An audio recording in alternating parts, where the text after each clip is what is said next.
Today I want to talk about the technique of using oil crayons and watercolor. I'm going to do sort of just a demonstration of how the colors blend and the way the watercolor reacts to the oil crayons. So I'm doing kind of an abstraction, not a particular picture. I use this sometimes for doing portraits and for flower paintings primarily, some landscapes. The white will resist the watercolor, and I use the white first in this case so that I can blend other colors with it. If the harder you press, the darker the color will be, and also the less the watercolor will soak in. I don't think I'll use yellow this time, maybe green. These are all wonderful colors. And the pink works well because the lighter colors will show up more when the watercolor wash goes over them. Okay, so that's pretty much an abstract sort of thing.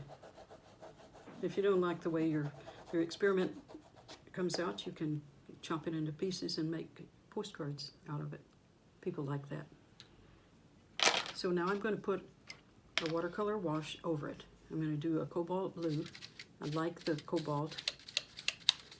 And we'll start out with dark.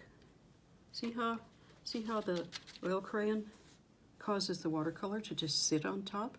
And you can get darker and darker as you add more. Look at that. Look at the way it floats there. It just sits up there like that. I may not have enough cobalt here mixed up to go over all of it, so we can add another color if I run out of cobalt. But look at that. And after it dries, you can add more color. You don't have to stop. That's kind of somewhat interesting. Let's try a little red in the middle. Maybe we'll get some purple with the cobalt, and the alizarin crimson is one I have here. When it dries, you'll be able to see more of what has happened and what you want and what you need to add to it, because the colors are going to be totally different after they've dried. There. Now, look at all that interesting overlap of colors. This will remain dark. You can add colors that you think are compatible, and if you don't like some of the tones that you started out with, you can add other other oil crayon colors on top. And I would wait usually to do this until that purple dries, but as I say, you can change them. You can add more on top to get a different feel, a different color.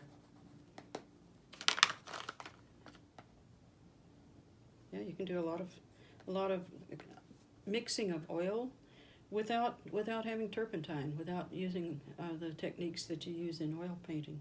This is fun. Enjoy.